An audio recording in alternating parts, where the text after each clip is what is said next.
अस्सलाम वालेकुम। आज के सबक का उन्वान है नमाज। नमाज तमाम इबादतों की बुनियाद है। इसे इबादतों में सबसे ज़्यादा अहमियत हासिल है। नमाज अल्लाह ताला की सच्ची मोहब्बत और फर्माबरदारी की निशानी है।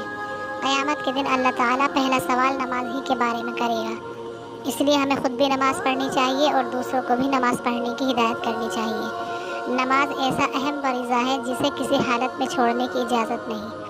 बीमारी की हालत में भी हरगिज़ नमाज नहीं छोड़नी चाहिए। अगर खड़े होकर नमाज न पढ़ी जा सके तो बैठकर, और बैठने की ताकत न हो तो लेटकर नमाज अदा करना ज़रूरी है। बच्चों, अभी से नमाज की आदत डालो और ज़िंदगी भर इसे न छोड़ो, ताकि तुम दुनिया में नेक और आखिरत में सुरखरू हो।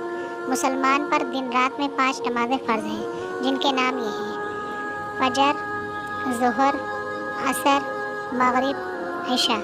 बेहतर यह है कि नमाज जमात के साथ अदा की जाए, इसलिए कि बाजमात नमाज पढ़ने से 27 गुना ज़्यादा सवाब मिलता है। आइए इस सबक के हवाले से कुछ सवाल कर लेते हैं।